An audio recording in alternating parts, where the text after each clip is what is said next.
NH-16 থেকে auto ঢুকে পড়ল একটা কাঁচা রাস্তায়।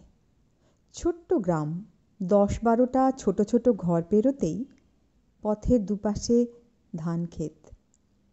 ধানের ফুল সবে ফল হয়ে উঠছে, তার মৃদু গন্ধ ছড়িয়ে আছে সবখানে।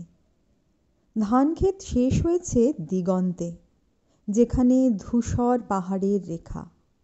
দৃষ্টিপথে কোথাও কোনো বাধা নেই। সবুজের নানা শেড ছড়ানো রূপালি রোদ ঝরা আকাশের নিচে। হালকা ঠান্ডা হাওয়ার এক একটা ঝলক আসছে, আর কে জানে কেন ধান গাছগুলো ওর গায়ে গড়িয়ে পড়ে খিলখিলিয়ে হেসে উঠছে। সেই হাসির তরঙ্গ আবার নতুন করে ঢেউ তুলছে বাতাসে।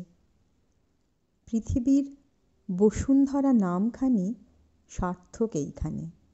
এখানে ঘ্রাণে ধানের সুবাস, শ্রবণে ধানের কলহাস, দৃষ্টিতে ধানের ভরভরন্ত রূপ।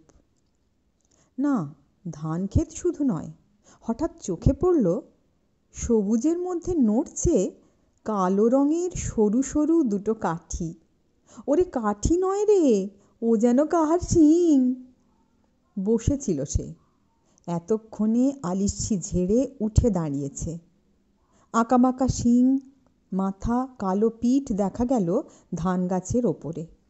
ধীরে সুস্থে হেঁটে হেঁটে বেরিয়ে এলো ক্ষেতের বাইরে খোলা জায়গায়। সাদা পেট আর কালো পিঠ নিয়ে আস্ত একটা কৃষ্ণসার হরিণ। তার আশেপাশেই ছিল এক দল হরিণী। এরা কালো নয়, হালকা বাদামি, ঠিক যেন সোনার হরিণ। মনোহরণ চপলচরণ, ঘুরছিল, লাফালাফি করছিল, ছুটছিল, খেলা করছিল মাঠে মাঠে।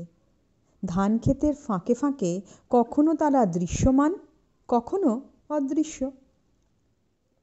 গতি তাদের চপল হলেও দিঠি তাদের শান্ত। শুধু খুব কাছে গেলে অবাক চোখে তাকায়, তোমরা কে, এখানে কেন? তারপরেই তিড়িং করে দেয় এক লাফ।